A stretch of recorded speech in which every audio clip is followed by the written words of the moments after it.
Hello, I'm Jesus Mantas, Senior Managing Partner with IBM Services. Over the past few months, the IBM Institute for Business Value has surveyed over 1,200 Hispanics across the US, and we hosted a large digital Hispanic Jam session, the largest ever, we believe, a 33-hour event that was attended by over 1,000 people interactively commenting on Hispanic topics. The reason why I engage in this study and the reason why we engage in this jam is because I would like to move us, all of us, the Hispanic leaders, from knowing that there are gaps to doing something about it. When we gathered in September, I mentioned that we in the Hispanic community face a significant disconnect. We make up 18% of the US population. We contribute disproportionately to the US economy, generating nearly half of the jobs in the last decade. And we're holding the country together now on the back of many Hispanics, frontline, logistics, retail, and service workers during the COVID-19 pandemic. And despite all of this, in the US, Hispanics only make up 4% of senior leadership positions. That figure is not acceptable. We know that. Organizations know that. And most wish to do better. But you see, knowing something and doing something about it are two different commitment levels. A wish is not a plan. So it is with that spirit that I want to focus our time together today to discuss three key gaps that we as leaders of the Hispanic and Latino communities need to pay attention to. And these gaps were illustrated and came from this study that the Institute of Business Value did and the Hispanic Jam that we held. The first of those gaps has to do with mentoring. We've all heard that mentoring, that message is loud and clear. And most of us are mentoring others right now. That's good, and it's effective, but it's not enough. Somebody crisply put it in the jam that Hispanics are over-mentored and under-sponsored. The difference? Mentors talk to you, but sponsors talk about you. Active advocacy at scale is what I believe is the missing action here.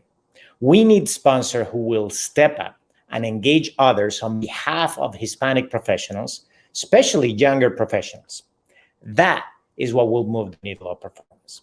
So that's gap number one. The second has to do with oversimplification of our Hispanic and Latino communities.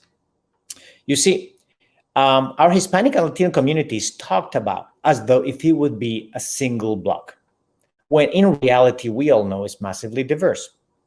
Anyone with close understanding of the Hispanic and Latino communities in the US recognizes that there are big differences in cultural values, in origin, and in backgrounds, as many as there are many different life experiences. Yet, if you look at most of the programs, you never know about it. You never know about it by looking at the average organization's approach to Hispanic diversity and inclusion. We tend to treat Hispanics as a homogeneous group, when we should be personalizing the outreach and the actions based on the different needs, perceptions, and aspirations on these different clusters. In the Jam, our friend Dr. Robert Rodriguez helped us get a more actionable point of view and framework about this by describing what he calls the 4 Latino archetypes.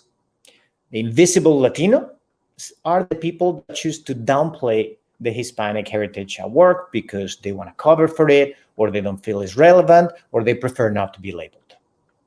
The equivocal Latino are these individuals that, for them, expressing their Hispanic identity is situational.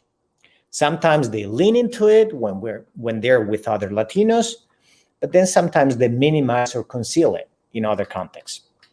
The retro Latino, as he calls it, these individuals have a strong desire to reconnect with their Hispanic roots. They may have not leaned into their Latino identity in the past, but they want to do so now. They really feel the call to do it right now.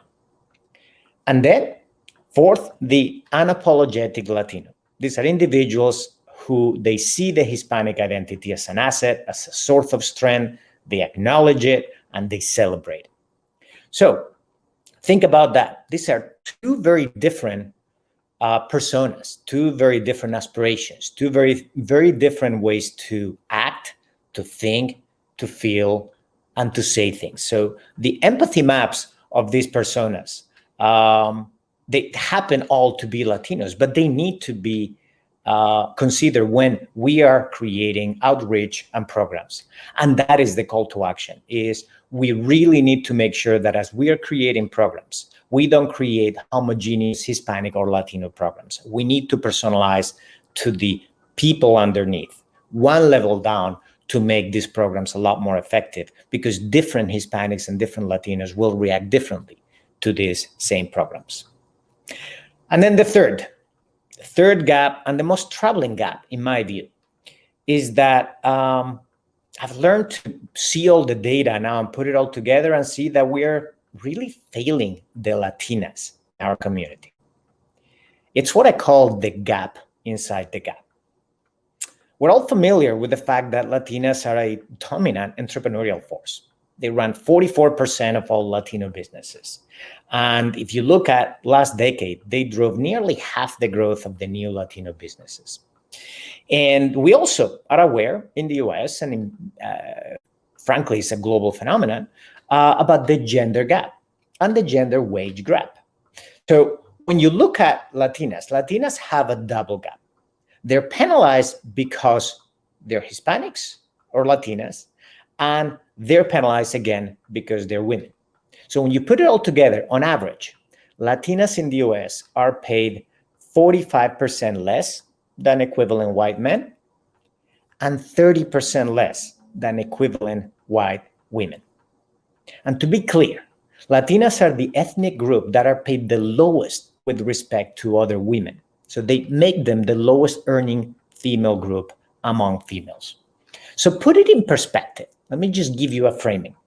A Latina has to work 23 months in the same job to make the same money than a white man would earn in 12 months in that same job.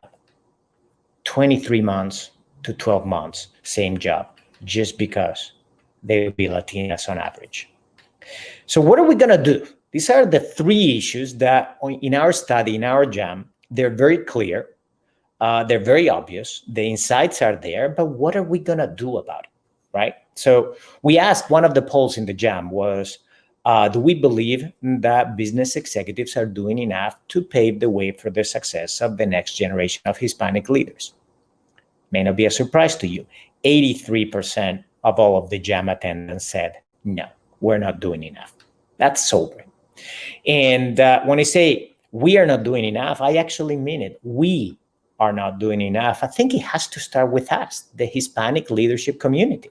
It should start with us in the way that we apply to ourselves, and therefore we can expand that to others. So I'd like you to do something with me right now on each one of these three gaps. So on the first gap, over-mentoring, under-sponsoring. Take a piece of paper or pull out your phone right now and write down, how many people are you mentoring today? And then next to it, write the names of the people that you're actively sponsoring into a job, into a round of financing, into a new business. If you're like me, as I did this exercise myself, I noticed these two lists were not balanced.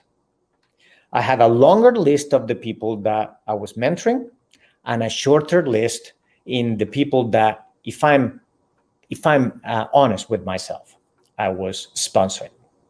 So my request for myself and for all of us, the Hispanic leadership community, is that we take a step to balance these lists. Let's make sure that at least all of us, we are actively sponsoring and advocating for the same number of people that we are mentoring. And then as we do that, let's make sure that in our programs, in our budgets, in our actions, we try to balance those activities: mentorship, sponsorship. Second, on the diversity of Hispanics and Latino communities. Think about your background, your values, your aspirations, and think about the archetypes that Dr. Robert Rodriguez gave us as a framing for this exercise. Find ways to get these archetypes into the programs that you're applying to either your community or any of the Hispanic communities in your organizations or the diversity and inclusion programs that you sponsor. Just make sure that we are double clicking from the Hispanic and Latino label one down into some of these differentiated archetypes to make sure that these programs are going to be much more effective than otherwise they would be. If they're generic programs, they're going to be, somewhat effective. But if we can double click and go after some of this cultural diversity inside of the Hispanic community, we're going to be significantly more effective in those programs. And then finally, I'd like all of us to commit to being an advocate for Latina advancement. Do you know if there is a pay gap in your organization between Latinas and non-Latinas? If not, maybe find out. Make a point to find out. Are Latina women represented in upper management? Probably not. Then look at those lists. Mentorship, advocacy. Let's put more Latinas in the advocacy list. I think the most important thing on this Latina point is that we need to be purposeful. See, success for Latinas, given the significant gap within the gap, is not going to happen by accident. It's not going to happen by osmosis. It's not going to happen by serendipity. If we're going to change that, we're going to have to make it a strategic priority. We're going to have to put special programs on it. We're going to have to define metrics and clear accountability for it. So a small example that I have started this year is to focus one of my activities is I'm an active Hispanic angel investor. And I've focused that fund on investing in businesses run by Latinos. And just to be clear, my reason for doing that is not driven by charity. It's driven entirely by a better business decision, because I know that most Latina CEOs will outperform their peers in running their businesses. So as I do with my own investing, I think all of us should be doing with our organizations and with our programs, and not doing because we are, doing charity, but doing it because we're going to create a better performance for those businesses, for those units. And with that, we're going to balance the equation that is clearly not balanced for Latinas. So hope that this is clear. Hope that these messages are not only insightful from the Jam and the study that is being launched this week, but also they're actionable. Thank you for engaging with me on this. I hope that you will join me in moving from wishes to plans, accountability to actions, and I'm looking forward to see everyone here in the journey and be working with you in this journey. Thanks again.